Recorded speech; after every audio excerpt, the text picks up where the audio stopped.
What's going on, guys? Luke here, not Jake, with the Trndsttrs podcast. It's a little different. I'm the director of social strategy here, so we're going to talk a little bit more about social networks than normal. I've got Doug Burris with me from Growth Acceleration Services and the Fuel Sales Academy. Doug, you want to just kind of jump right in and tell me about both those things? Yeah, absolutely. So thanks for having me. Appreciate it. So we started Growth, I can't even think of my company's name. We started Growth Acceleration Services really for two purposes. One, to help small startup growth stage companies scale revenue. We love startups. We want to help them grow. Two, we want to help people start and evolve their sales career. Give them the tools, give them the skills, give them a little bit of experience so they can actually go get the job in sales that they want, rather than just taking the first sales job they get. Expose people to the different kinds of sales, different flavor of sales, figure out, do I want to be in business to consumer or business to business, give them the tools, help them get where they want to go. Awesome. So that's what we do. Sweet. And you would almost say that that's kind of like an education model, right? So it's like you I have started from college and you teach them what they need to do. It's like a next step almost before you take your first job. Right. So there's a couple of ways to look at it. We can look at it that as education is continuing to change and getting significantly more expensive, I think the education system is going to go much more vocational, and that's kind of what we are. We're kind of the vocational school for sales. And you're exactly right. It can be, if you look at it this way, a continuation of education where you are getting paid to learn a specific skill. And I think where we're a little bit unique is that we're focused on a process and a methodology. It's agnostic to software sales. So you can take what you learn with us and apply it to any software product on earth. It's not, you've learned this product or this market. It's, I now have these skills to do anything. Where do I want to apply it? And that's what's so special about that, I think, because with a lot of these entry-level sales jobs, and I'm sure that you can elaborate on this a little bit, they just kind of hand you a script, and they teach you how to sell that particular product or that particular service, and not kind of the foundations behind it all. I think that's something that's really important in just education and doing your job well as a whole. And that's really what we focus on, is we really try and train people to think like a salesperson, not just be locked in specifically to, like you said, this product or this service. There's a lot of entry-level, quote-unquote, corporate sales jobs that are focused on business to consumer, so it's really telemarketing. It is auto-dialed, 400, 600, 800 dials a day, literally a call center where you get a little beep in your ear, and there's a name, and you start reading a script. That's not thinking like a salesperson. That's not solving a problem. That is pitching something that this person may or may not even care about. We're training you how to think like a salesperson, how to try and identify a challenge and see if we can solve that challenge through a software solution. And what are some of the ways, just give me like three, that you think like a salesperson? Is that more like Dan's area? Because I know it's somewhat Dan's area, but I think I can speak somewhat intelligently to it. So first of all, it's think like a problem solver. A lot of that is, frankly, you have to identify there's a problem or not, right? I use the example of, I can come to you with the greatest glasses case in the world, and I can say, it's a bright color, you'll never lose it. It's lined with mink, and so it's not going to scratch your glasses. It's got this hard shell that a tank can drive over. And I can pitch that to you all day long. If you don't wear glasses, who cares, right? So first, it's think like a problem solver and see if I can help you. That leads to the second part, natural empathy. I want to help. Let's see if there's something I can help you with. And third is listen to learn, not listen to answer. So problem solving, natural empathy and wanting to help, and then listening. Ask a question and then stop talking. Listen to what that person has to say and be able to flex off of that. I use the analogy of approaching somebody in a social setting, a bar, a church, a networking event, whatever. If you ask a good question and then actually listen and then pivot off of whatever they say, now you're having a conversation. just going up to somebody and saying, I've got the greatest pen in the world, don't you want to buy it? They're going to turn around and walk away from you. I mean, like, it's almost funny, like, to imagine walking up to somebody at a networking event and reading a script that you've memorized in your head. And it will work some of the time, but not all the time. Incredibly little return on that. And that's what, unfortunately, a lot of the large call centers, the business to consumer, it's this product, this script, go. You do that for 6 months, 12 months, 18 months. What have you learned other than I can sell X? We're trying to give people the tools that you can literally go sell anything. Mm-hmm. Something I'd love to actually pivot to here real quickly, and it's sort of with that in mind, is you're at a really unique age, I think, and not calling you old, I promise. I'm young. So, he just said I'm old. But you're at a really unique age where you... By the way, happy birthday, by the way. Thank you. That was, I know. Nice pivot. Way to make it about you. Yeah. No. But no. So you're in a really unique place where you've seen the internet grow from nothing. Yeah. Pretty much. You've seen social media grow from nothing. Yep. I'd love to kind of pick your brain a little of that. So where did you first realize where did you first see the internet, and what did you think of it? I guess. Great story. So I'm at University of Kansas, not in a fraternity, but for whatever reason hung out with a bunch of fraternity guys. Distinctly remember sitting in David Schenberg's room, David, St. Louis, nothing but love. David Schenberg's room, and he was on the internet. And he was having an online chat with a guy that maybe he was in New Orleans or somewhere not Lawrence, Kansas. Right. And that fascinated me, that it wasn't on a phone call, that he was typing words, having a conversation with somebody elsewhere. That was kind of my first exposure. Right. Not understanding where this was. Obviously, right. I didn't have the foresight of, I can connect to anybody on earth and sell them stuff. Yes. Not that smart. So, the second iteration of that that I distinctly remember was recently married, very young, had a family friend playing baseball professionally. Right.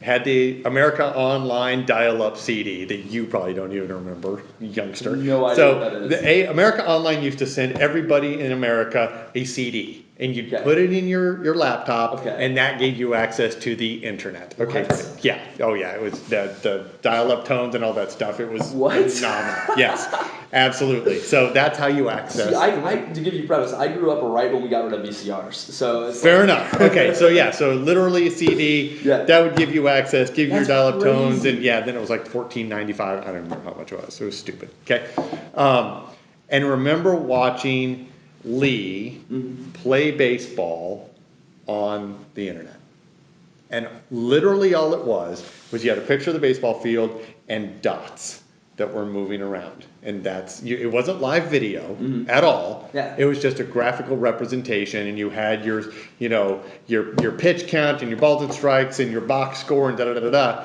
And that's how I remember watching a baseball and live. Right. Thought it was the coolest thing in the world. Well, it would be. I mean, if that was that's nuts. Because I couldn't watch it. He was playing, I think, for Texas at the time, the Rangers. That's cool. And couldn't watch it. Right. Obviously, couldn't listen to it. That's how we kept up with Lee playing baseball. I mean, it's funny to even try to relate a similar experience where it's going to be I guess me when eventually VR becomes a thing, right? And I can watch a baseball game happening live in as VR, you're in the stands or on the pitcher's mound or whatever. It's going to be mind blowing once it actually happens. Yep. So I kind of can relate, I guess, in that way, which is much more. So third story on that. I like to tell stories in threes. No, please. So third story on that was I distinctly remember pre 9/11. Okay. People thought it was the coolest thing in the world that you could play a little game on your phone. Okay. And I had the distinct pleasure of working at SprintPCS.com, where we were way out on the bleeding edge of what this stuff is going to be. Okay. Sitting in rooms talking about how in Japan, people don't talk on the phone anymore. They send what's called an SMS. They send these messages, and they type messages on phones, and that's how they communicate with each other. And the Americans in them were like, what are you talking about? This is the dumbest thing ever. But our consultants from around the world were telling us, no, you don't understand. Soon, you're going to have a screen on your phone. And you're going to get this little alert. And you're going to push it, and you're going to agree to pay $1 or $2, or whatever it is. and there's breaking news from CNN, and you'll be able to watch a 30-second news clip about what's going on. And this was the premise. And I would share this with people at bars and restaurants or my family or get my hair cut or whatever. And they're like, you are insane. What is wrong with you? That is never going to happen. Why would I ever want to watch that on my phone? That was 2002, 2001, 2002.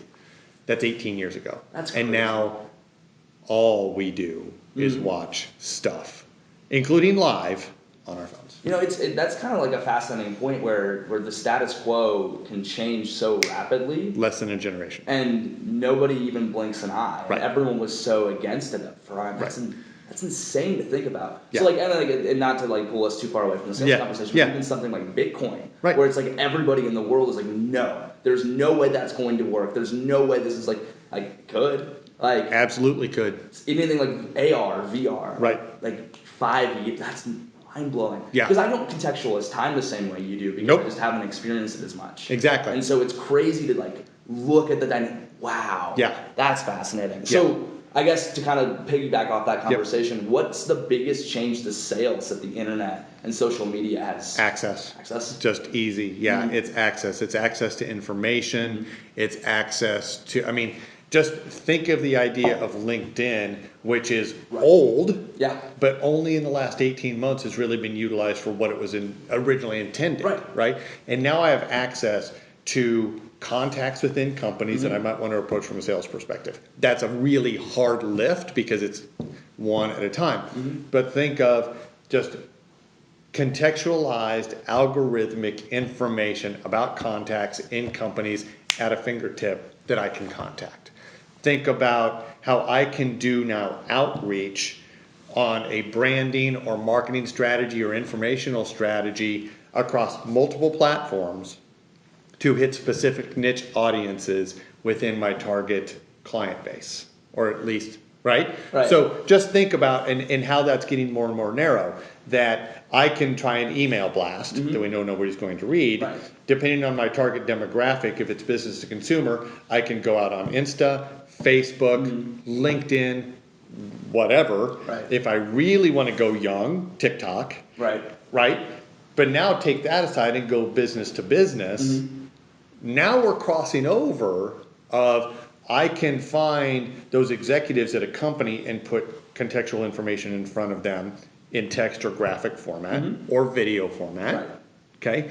But I can also hit them personally, knowing that target demo, probably 45 and older, they're probably on Facebook. I can support direct business to business through an offshoot B2C by hitting them personally and changes everything. And I think what's interesting for companies like Trndsttrs is figuring that stuff out is where are my target consumers' eyeballs going to be for me to make that impression? What would you say, do you think that all of these touch points that have shown up seemingly out of nowhere, do you think it's a bad thing for sales? No, absolutely not. Okay. Absolutely not. In some ways, the idea is it makes it easier. In some ways, it makes it harder. Because what channel do you pick? Where do you you're fighting through so many different people. That makes sense. And what channel do you pick? What platform do you pick? Where do you put your money? What's going to work? And frankly, you just got to sometimes just trial and error. That being said, we can go back to, let me take you back to 1999. Okay. So the year I was born. The year you were born. I was born a day ago. And probably before that, because I don't know what year Field of Dreams came out. Okay. But there is a reference to it. So Field of Dreams, if you build it, he will come. Okay. 1999, 2000, 2001, we're in this space in consumer and business marketing of, we just need a website. We'll build a website. We'll publish stuff on a website. People will find it. People will buy it. If you build it, they will come. Wrong. That's where SEO comes in. Is how do we get people to actually come and engage and actually do what we want them to do through this static website. Okay. Now move that forward that it's a website on multiple steroids. Because now it's not just a website, it's what's our social presence, what's our digital presence, all those things that's now fractionalized out there. How do I still ensure that I'm getting my message to the person I need to hear it? I have to pick up the phone. There's a lot of companies out there that are still locked in this, oh, nobody answers their phone anymore. Nobody needs to cold call anymore. Right. Wrong. Because I can put phenomenal, impactful content across 14 different social channels. Right. I still don't know if that decision maker is seeing it, is going to act on it. If I can get a hold of them on the phone, ask them what challenges they have, let me see if I can help them with that. In the back of their mind, they're going to resonate on, oh, I've seen your stuff, absolutely makes sense to talk. They're so busy, they may not click on this because they saw it on X channel. That's crazy. So it's all an ecosystem that supports itself. At the end of the day, somebody still has to talk to a person. So we talked about, you just mentioned that everyone talks about you don't need to hop on the phone anymore, right? Like you could be present across all these different channels and you know, blah, blah, blah, but you're still not in touch with the decision maker. Right. I think there's been a huge emphasis on marketing as an industry for the last maybe even 2-3 years, but it's recently more than ever.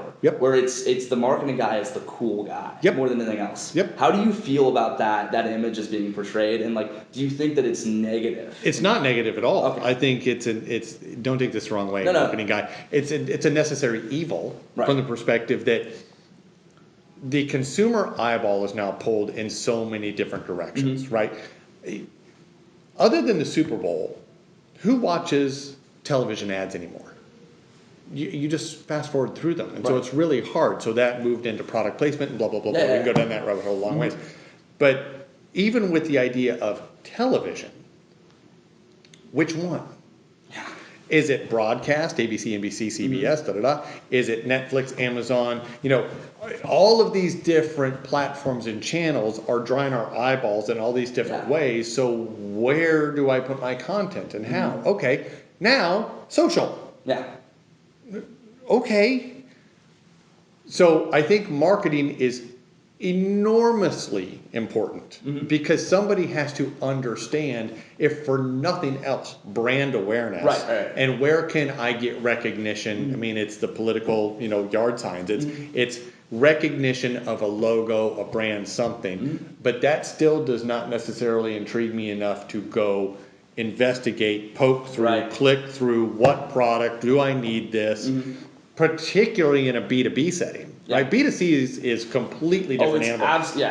But B2B, I still have to solve. I have to solve a problem. Absolutely. And so marketing, I think, is absolutely critical.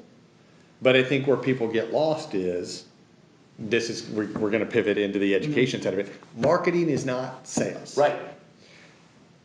And that's where people, I think, get lost in the education system is. All the marketing stuff in the world is great. All the graphics are great. All the video production is great. We're doing right now. Phenomenal. Somebody still has to sell something. And in order to sell something, particularly in a B2B market, you have to solve a problem. And you have to convince that decision maker, the person that's going to write the check, that there's value here. Well, how do you do that? You have to demonstrate that product and show the value that's going to make somebody's life easier or impact the bottom line. Marketing can set that up. Marketing doesn't sell it. That's where sales comes in. That's where I got to pick up the phone. I have to ask what challenges they have. I have to demonstrate the value in me helping solve that challenge. I have to demonstrate how I'm going to solve this challenge. I have to demonstrate the value in, okay, we agree I'm going to fix your problems for you. Now it's how much it costs. Does fixing the problem equate to the cost? Right. What's the trade-off there? What's the trade-off there? And somebody's got to close. Somebody's got to advance that conversation. That's really hard to do with graphics and a video. Videos. Yeah, I'd agree with you there. I think something I think is really interesting is the amount of kids going into marketing as an industry. And the amount of agencies that are popping up because the barriers to entry on the social side of things have been completely lowered and are almost non-existent. Thank you, internet. And I have access now. And it's not, I wouldn't call it necessarily a bad thing, right? But what it means is that in order to be an agency, you have to be really good at your job to get business now. And there's a lot of bad small agencies. And you have to set yourself apart, right? How is one person, 2 person, 3 person agency at 9th in Baltimore any different than the 1-person, 2-person, 3-person agency at 10th in Pennsylvania. Are we serving the same market? Right. You have to get, in my opinion, you have to get pretty niche-y. And what slice of the market am I going to serve and own and be really freaking good at? Right. So people can't come and take it from me, right? So I think there's that.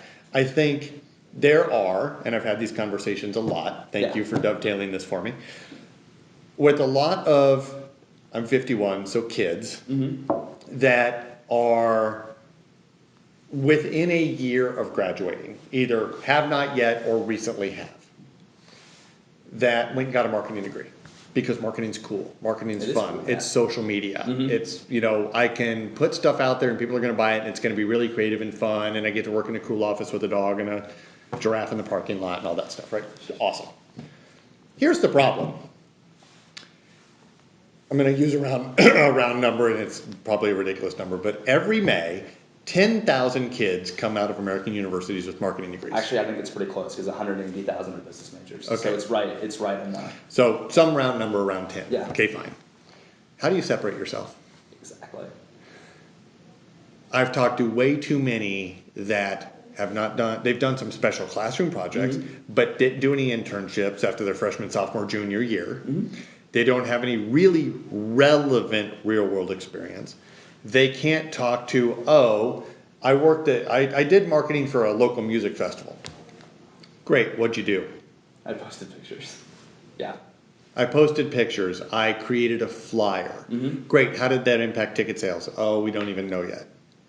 How did you increase eyes, interactivity, impressions? Show me some measure that you actually did something to improve the bottom line revenue of this. They can't. That's a problem. Okay. Love marketing people. Yeah.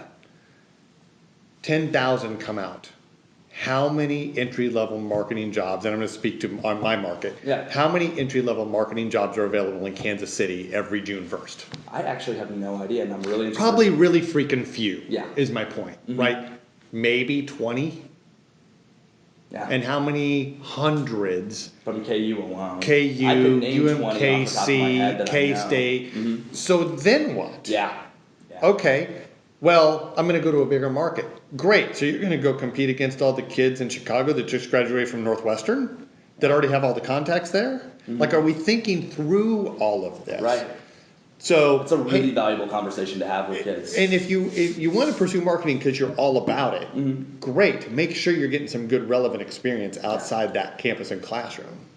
And for free. No, and that's what I mean. Like, I was midway through my sophomore year of college, and I sat there and I was like, wow, there are 180,000 other me's, and somebody's gonna get a better job than me because their aunt works at Deloitte. And I was like, that's not okay. It's like, I'm working 40 hours a week to pay for my college right now. Right. And I know that I have a better grasp in the industry than they do, but I don't have the opportunities because I'm not connected, and I'm not applying myself correctly. So I emailed 200 businesses and asked them to marketing work for free. Yep. By the way, some of you probably have an email from me saying, like, hello, whatever. You could have had me working for you. Yeah. I had one respond, and I leveraged the relationships to where I am now. Right. But like, that's like, a degree is just a check mark. It goes, hey, these 60 different people said that you can show up on time and do work at a decent rate. That's it. Right. There's a lot of other people that can show up on time. It's really hard to tell a partner at an advertising marketing firm how your work in your marketing 304 class is different than the other 62 people that were in marketing 304 with you,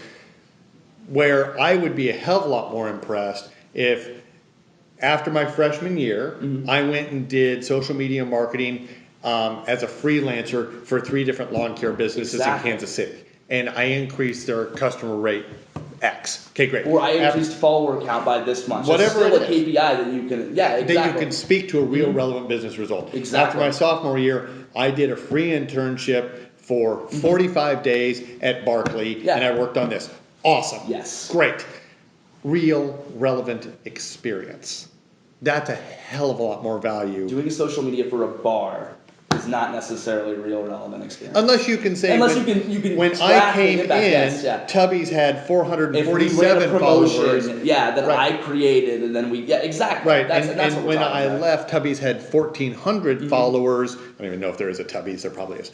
I'm sure. 1,400 followers and baseline revenue increased X. That's what people want to hear. They don't give a damn about your Instagram content. Right. Absolutely. Right? So I think it's putting that context around marketing's cool. I think a lot of people go into marketing because it seems fun and all that. It does. And they don't want to go into sales. No. Because sales is yucky. I mean, it's just the reputation of both industries. Exactly. I think something that's really cool that you guys are doing is attacking that brand image of sales and what it is. Right. I think that's really unique, and there's just no one else who cares enough really to actually go do that. And it's overcoming a little bit of the reputation of sales, but truly for us, it's ensuring people have the tools to succeed in sales, and not just taking a job to take a job. And if I can hammer home one point about taking a sales job, while you are young and you are not burdened with all of the costs of being a real adult with kids and mortgages and all the silliness we get ourselves into, go do something you care about. If you don't care about going into the insurance field, don't go sell insurance. Don't listen to somebody tell you that you're going to make $100,000 your second year selling insurance. You're not. Okay? Don't go into insurance. If you don't care about doing something in logistics or trucking, don't go do that. It's not going to get you anywhere. Don't get sold on, as I refer to it, the culture, the giraffe in the parking lot, the slide in the building, beer Fridays. After 30 days, who cares? Right. You then have to really be concerned about, do I care about my market, the product? Do I feel good about selling what I'm selling? If you don't do it. You're 22. You have your entire life in front of you. Go get the skills and the tools, and this is not self-serving, but go get the skills and the tools to go sell whatever the hell you want. Yeah. And I think it's really interesting to almost kind of segue this into college as a whole too, because I have a lot of friends that get sold on the culture and the vision and this idea of community that colleges are selling kids coming out of high school right now, and they go for. I will let you know, I know a lot of people who went to KU, K-State their freshman and sophomore year, and they went back to JCCC after a semester. Or after a year. Why? Because they were like, it's too expensive, and I don't feel I feel lost. Is the best way they put it. Like I'm not building relationships. I'm not making all of these opportunities there, and it's almost like it's just too much. Well, and why are we spending the thousands of dollars a year to go make friends and to have a common experience, the college experience, right? Yeah. When you don't, and I'm all on board. If you know and you're wired in that you want to go into hydrodynamic engineering, or you want to go into medicine, or you are locked in, you want to do business law, go do your thing. If you've graduated from high school and at any time somebody has asked you the question, so what do you think you want to do? And your answer is, I really don't know. Don't go to university. Right.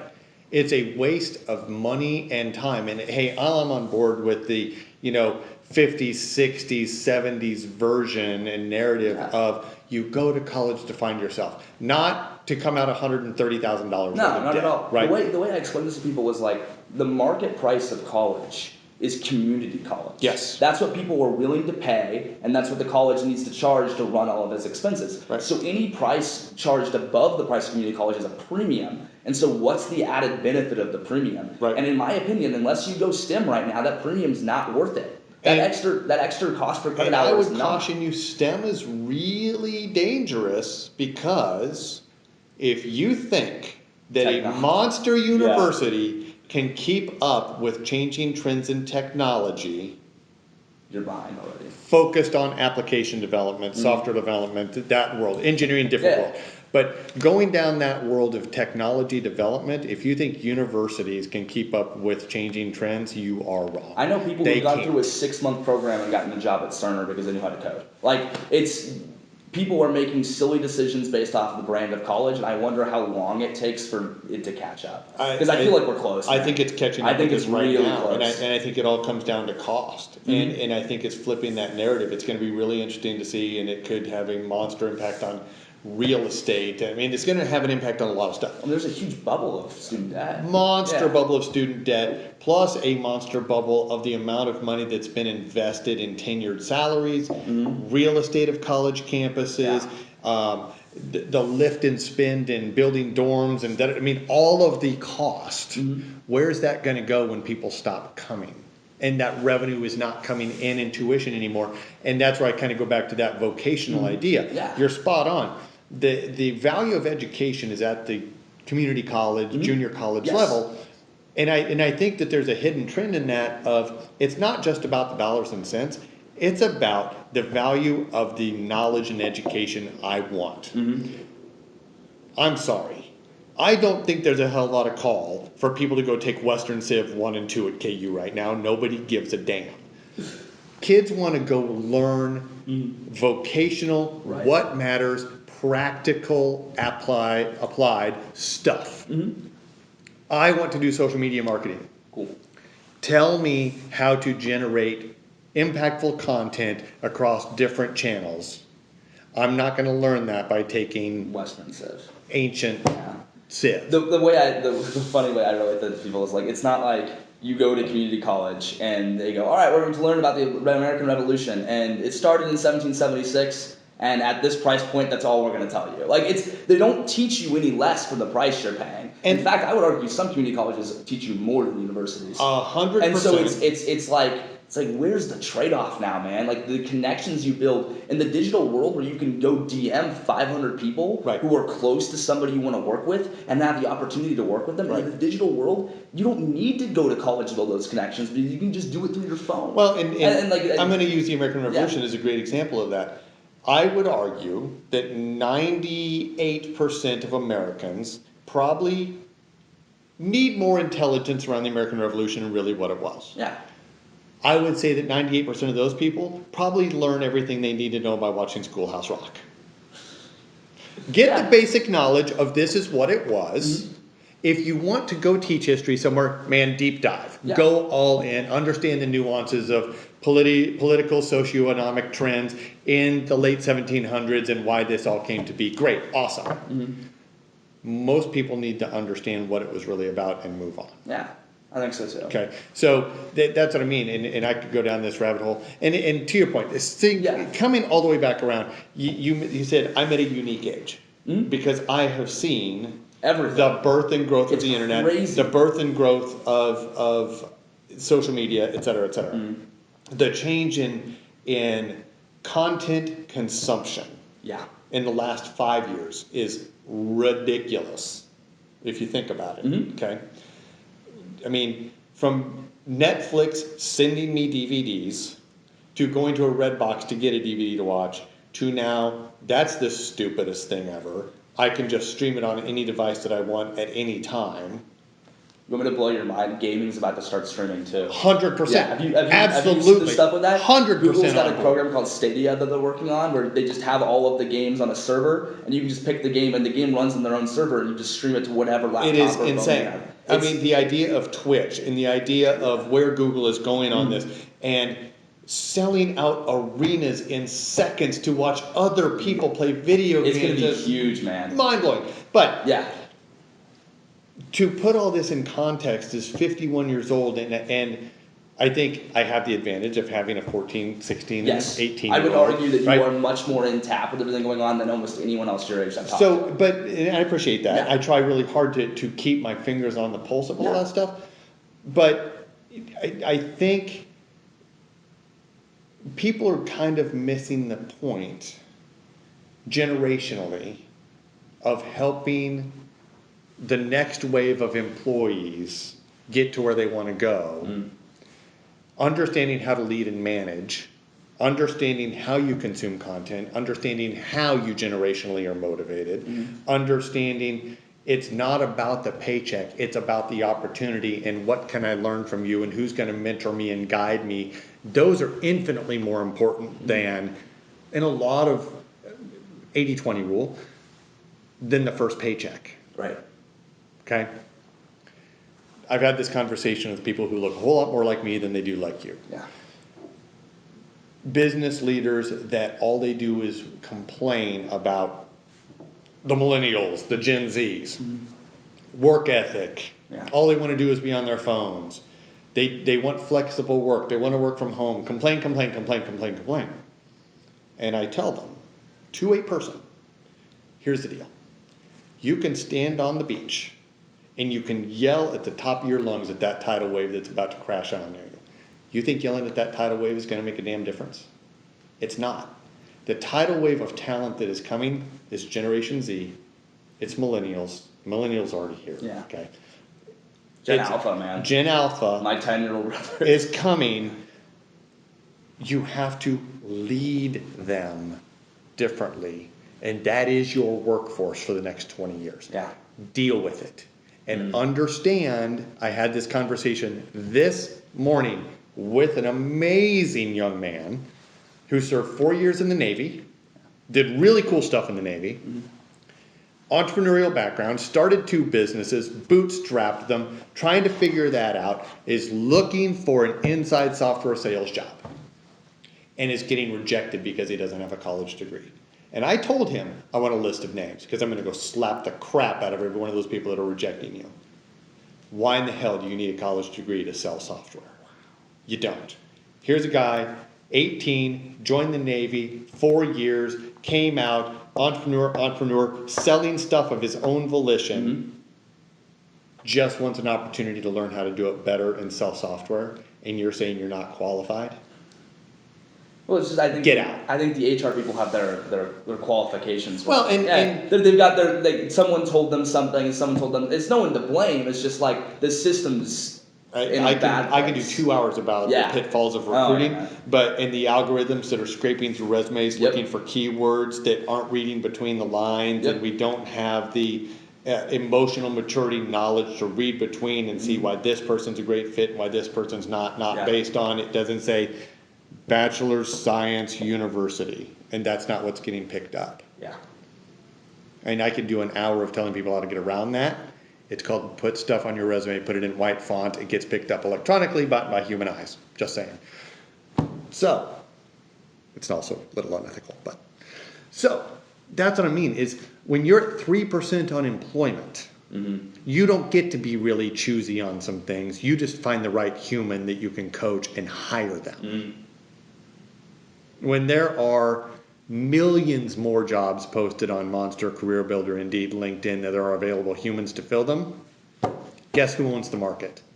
It's the candidates. It's not us. We have to put the path together for people that are going to be intrigued to learn what we do. We're begging people to come to work, not the other way around.